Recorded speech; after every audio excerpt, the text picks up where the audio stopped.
건국절에 대한 논란들이 많이 있는데요. 우리나라 헌법에 임시정부의 법통을 계승한다라고 되어 있습니다. 그렇다면 그 임시정부가 어떻게 출범을 하게 됐는지를 한번 알아보도록 하겠습니다. 네, 1910년 8월 29일에 대한제국이 문을 닫게 되었습니다. 대한제국이 종언을 했다라는 것은 그냥 나라가 망했다 이것이 아니라 제국이 문을 닫고 민국으로 다시 우리 주권이 황제에게 있지 않고 백성들에게 있는 나라로 이동했다라고 주장을 하고 있습니다. 이 당시에는 1905년에 우리의 외교권을 빼앗긴 이후부터 1910년 사이에 유림을 중심으로 해서 자정 순국한 사람들만, 이름 있는 사람만 70여 명이나 된다고 합니다. 이런 것을 봤을 때도 강제 병합의 바로 증거라고 할 수 있겠습니다. 일본의 경우는 조선이 원해서 발전된 일본을 와서 도와달라고 했다고 하지만 순국, 자결한 사람이 70명이나 된다는 것은 우리 국민이 원치 않았다는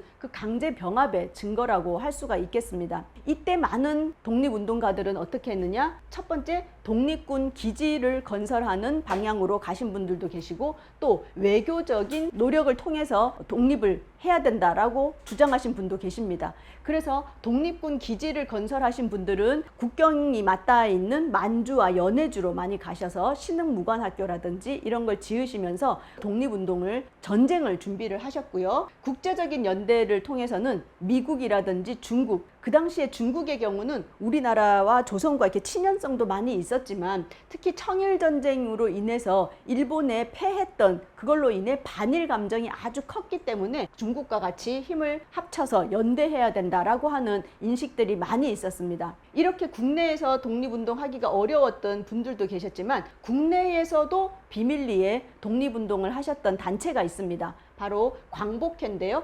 박상진 선생이 광복회 회장이었고요. 그 밑으로는 이제 김좌진 또 여기서 활동을 처음에 했었습니다. 여기 광복회에서는 자금이라든지 인물들을 독립운동하는 곳에 해외로 많이 파견을 해주고 그 다음에 자금도 보내주던 그런 활동들을 하면서 독립운동을 했습니다. 이렇게 독립을 원하는 사람들이 많이 있었는데 그 당시에 그 1910년 다음 해인 1911년에 중국에서는 큰 혁명이 일어났죠. 바로 신해혁명이라고 하는 것인데요. 중국의 경우 2000년 동안 이어져 온 그 황제정이 바로 공화정으로 바뀌게 되는 그 혁명이 있었습니다. 이것은 동아시아 전체에서도 아주 큰 사건이라고 할 수 있는데요. 이러한 중국의 우리가 나라를 잃고 그 다음에 바로 중국에서 공화정으로 넘어가는 혁명을 보면서 많은 독립운동가들이 중국으로 망명을 하게 됩니다. 그때 처음으로 이 신해혁명에 같이 활동을 하셨던 분이 바로 독립운동가인 예관 신규식 선생이 되겠습니다. 예관 신규식 선생님에 대해서는 제가 유튜브를 따로 또 찍어놨으니까 그것을 참조하시면 될 거고요. 신규식 선생님은 이렇게 카이엘 수염에 선글라스를 끼고 계시는데요. 선글라스를 끼신 것은 나라를 잃었을 때 자정 순국을 하시기 위해서 독약을 드셨다가 이제 주변에 있던 사람들이 해독을 해서 살아는 나셨지만 시신경이 손상이 되었기 때문에 한쪽 눈을 실명을 하시게 됩니다. 잃은 나라를 흘겨서 보겠다 해서 흘겨볼 예관 신규식이라는 호를 사용을 하셨는데요. 이 신규식 선생도 우리나라 독립운동사에서 아주 대단한 그 천재 중에 한 분이신데, 이분이 중국의 혁명가들과 함께 만나서 서로 필담으로 한학도 공부하셨고 또 새로운 세계에 대한 공부도 하셨기 때문에 많은 중국의 혁명가들과 소통을 할 수 있었다고 합니다. 그래서 1912년에는 중국이 신해혁명을 통해 중화민국을 설립을 하게 되는데요. 그 중화민국의 초대 총통이었던 순원, 손문을 면담을 하게 되었습니다. 그렇게 예관 신규식 선생이 우리 독립운동사에서 아주 중요한 활동을 하셨는데요. 중국의 중화민국을 설립을 하는 과정을 우리 독립운동가들이 보면서 그때 중국이 국호를 중화민국이라고 했고 우리나라는 대한제국으로 망했으니 대한으로 다시 일어서자라고 해서 대한민국으로 했잖아요. 그것처럼 중화민국, 대한민국, 연호의 경우도 중화민국 1년, 중화민국 2년 이렇게 저희도 대한민국이라고 했고요. 둘 다 민주공화정, 그리고 정부 조직도 정부, 그리고 의회는 국회. 기록에 나와 있습니다. 우리가 국토를 되찾으면 그때는 국회라고 하고 지금은 임시의정원이라고 한다라고 되어 있어요. 그리고 법률도 헌법이 있고요. 통수권자는 임시대총통, 우리는 임시대통령 이렇게 하고 있습니다. 그래서 우리의 대한민국은 이 중국의 신해혁명을 통한 중화민국을 설립하는 것을 보고 많이 본땄다는 것을 알 수가 있습니다. 이렇게 대한민국 임시정부가 1919년에 세워지고 나서 그 이후에 우리나라가 독립을 한 다음인 1945년 그리고 1948년에 정부를 만들면서 그때 국가명을 대한민국이라고 했고요. 연호도 대한민국 그대로, 국기, 상징인 국기도 태극기 그대로, 정부는 임시자만 빼고 정부, 임시의정원 국회, 헌법도 헌법, 통수권자도 임시대통령에서 임시자를 뺀 대통령, 즉 1919년의 임시정부의 법통을 그대로 1948년에 이어받았다는 것을 확인을 할 수가 있습니다. 이 책을 쓰셨던 김희곤 교수님은 이 표를 통해서 건국절 논란을 일으키는 사람들의 논리가 잘못되었다. 우리의 1919년 임시정부의 법통을 그대로 대한민국이 이어받았다는 것을 우리 역사에서 확인할 수 있다라고 주장을 하고 계십니다. 1910년에 나라를 잃고 1911년에 신해혁명을 보고 12년에 중화민국이 설립되는 걸 보면서 우리 독립운동가들이 이곳에서 우리도 동제사라고 하는 비밀 독립운동 단체를 만들어 가지고 우리가 여기서 독립을 준비하자라고 하셨습니다. 그러다가 이 중국 땅에서 독립운동을 하려면 중국의 인물들과 같이 교류를 하지 않으면, 중국의 지원을 받지 않으면 독립을 이룰 수가 없다라고 해서 중국의 혁명인들과 함께 신화동제사라고 하는 것을 결성을 하셨습니다.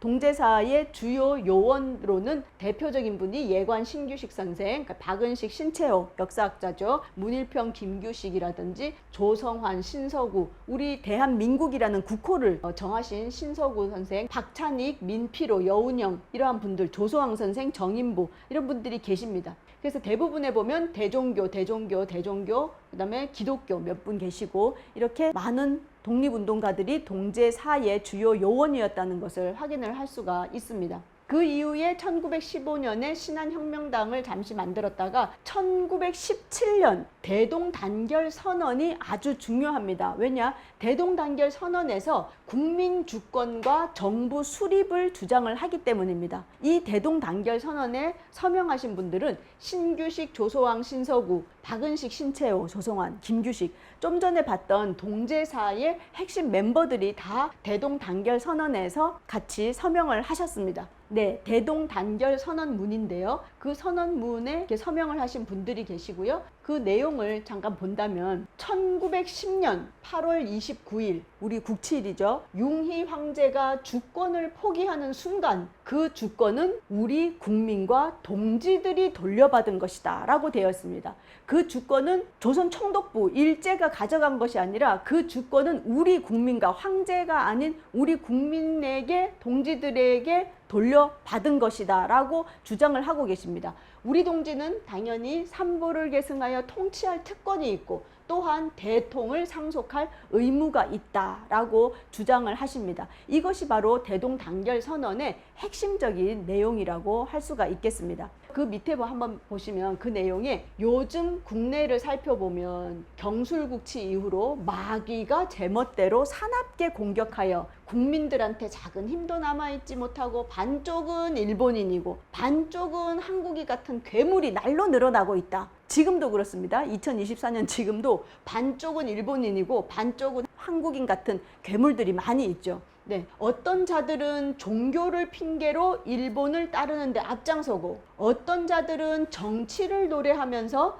독립보다 자치가 먼저라고 떠든다. 저런 자들이 2천만 호흡기관을 파괴하며 4천년 역사를 이어온 큰 핏줄을 끊어낸다. 지금도 이러한 사람들이 있다는 것이 정말 제가 이 대동단결선언을 읽어보면서 개탄스러운 일이었습니다. 네, 그런데 이렇게 대동단결선언에서부터 국민 주권이나 정부 수립 주장을 했는데요. 이것은 단지 대동선언 때 그때 시작된 것이 아닙니다. 그리고 1919년 3.1운동으로 인해서 임시정부가 딱 한순간에 생긴 게 아니라 그 이전부터 많은 우리나라의 선각자들이 근대 자주적인 국가를 어떻게 설립할 것인가를 고민했던 그런 흔적들이 있는데요. 1909년에 석주 이상용 선생의 경우는 안동의 유림입니다. 안동에서 아주 그 전통의 그 유학자이신데요. 그 임청각, 99칸의 임청각을 소유하고 계셨던 석주 이상용 선생의 경우는 대한협회 안동지회 취지서에 뭐라고 나와 있느냐, 근대 자주국가를 만들어야 되는데 그러려면 자격과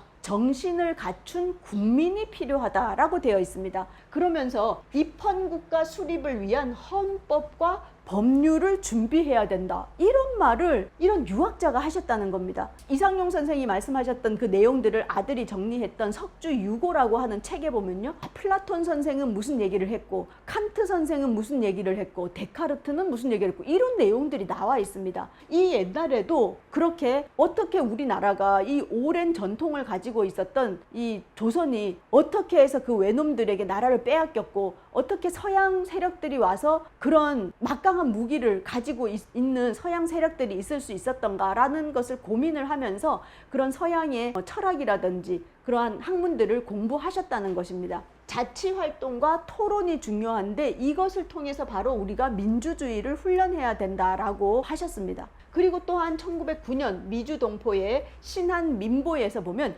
임시정부 수립론을 1909년에 벌써 1919년 임시정부 수립을 하기 벌써 10년 전부터 고민한 사람들이 있었다는 것입니다. 이러한 고민과 노력들이 대동단결 선언에서 국민주권론과 정부 수립론으로 공표를 하게 되고요. 그 이후 그 다음 해에 1918년이 전 세계적으로 세계 제1차 대전이 마무리되는 그때였습니다. 종전이 되면서 승전국이었던 연합국들이 모여가지고 패전국이 가지고 있었던 식민지들을 자기들이 나눠 가지려고 하니까 뭐를 주장하게 됩니까? 미국의 윌슨 대통령이 민족 자결주의라는 것을 외치게 됩니다. 그런데 그것에 저희는 이제 되게 희망을 이제 품고 있었지만 사실은 우리가 식민지가 되었던 그 일본 제국주의는 승전국에 포함되어 있었기 때문에 엄밀히 말하면 우리나라의 민족 자결주의를 주장하기는 어려운 상황이었지만 그래도 독립운동가들은 그때 파리에서 강화회의를 한다는 것을 조그만큼의 그 희망을 가지고 이때 신한청년당을 조직을 하게 됩니다. 이것 또한 예관 신규식 선생이 먼저 제안을 하시고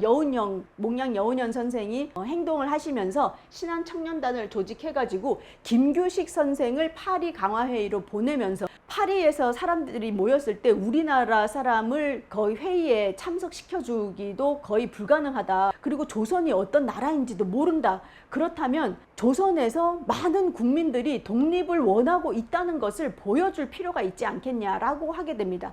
그래서 파리 강화회의를 김규식을 보내면서 우리 조선에서는 만세운동을 하자라고 하면서 중국에서 만주로 국내로 일본으로 독립운동가들이 가서 독립운동을 일으킬 준비를 하게 되는 거죠.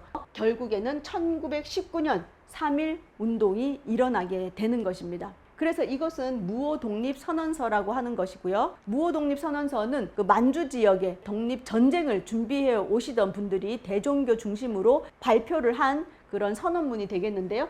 선언문 내용에 보면 우리 대한 동족 남매와 온 세계 우방 동포여, 우리 대한은 완전한 자주독립과 신성한 평등복리로 우리 자손 여민의 대대로 전하게 하기 위하여 여기 이민족 전제의 학대와 억압을 해탈하고 대한민주의 자립을 선포하노라 라고 해서 독립과 민주를 선언을 했습니다. 그런데 이 무오독립선언서에는 독립전쟁을 준비하셨던 분들답게 마지막에 뭐라고 되어 있느냐, 1절 사망에서 해탈하는 건국인 것을 확신하여 육탄혈전으로 독립을 완성할지어다 라고 썼습니다.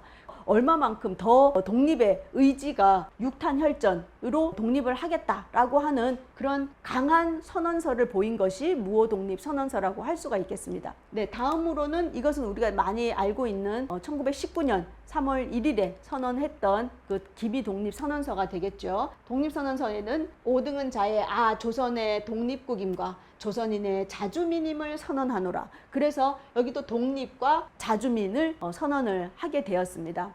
이 독립운동은 전 국토에서 경기도부터 경상도뿐만이 아니라 국외에까지 이르러서 전 국민의 10%가 넘는 그 국민들이 맨손으로, 우리는 총을 갖지 않은 남녀노소 모두가 태극기만 손에 들고 만세운동을 벌였다는 것입니다. 이것은 바로 그 제국주의의 맨몸으로 사람들이 독립만세운동을 벌인 세계사적으로 의미가 있는 그런 항쟁이라고 할 수가 있겠습니다. 그리고 1922년에 워싱턴 타임즈에 보면 여기에 1980 women이라고 되어 있습니다. 즉 98명의 여자들을 학살했다. 일본이 한국을 청범으로 노예식 지배하고 있다라고 신문에 이렇게 사진과 함께 크게 대서특필이 되었던 것이 있습니다. 이것이 바로 1919년 3월 1일 우리 조선 민족이 다 만세운동을 했기 때문에 전 세계에서 주목을 하게 된 계기라고 할 수가 있겠습니다. 그래서 3.1운동의 의의라고 한다면 우리 한국사에서 가장 많은 국민의 집단 항쟁이 되겠습니다. 그 당시에는 2천만 민중이라고 되어 있는데요. 2천만 중에 10%가 넘는 200만이 넘는 국민들이 참여를 했고요. 그 다음에 황제와 지배층, 즉 지식인이나 일부가 한 것이 아닌 바로 전 민중의 힘으로 이런 그 3.1운동을 했다는 것입니다. 바로 역사적인 주인의식이 변화하는 그러한 계기가 되었다라고 보고요. 세 번째로는 그 당시에는 일제가 조선은 아주 스스로 근대 국가를 형성할 수 있는 힘이 없는 나라이기 때문에 우리 일제가 도와주고 있다라고 전 세계에 홍보를 하고 있었는데 그것이 아니라는 것을 전 세계에 알리는 계기가 되었습니다. 중요한 것은 바로 친일과 일본에 부역하는 자들이 바로 민족의 반역이고 독립운동을 하는 것이 우리 민족의 도덕성과 정통성을 가진다는 것을 이 많은 국민들이 온 몸으로 보여주었다는 것을 확인을 할 수가 있습니다. 그것이 바로 우리 3.1운동의 의의가 되겠고요.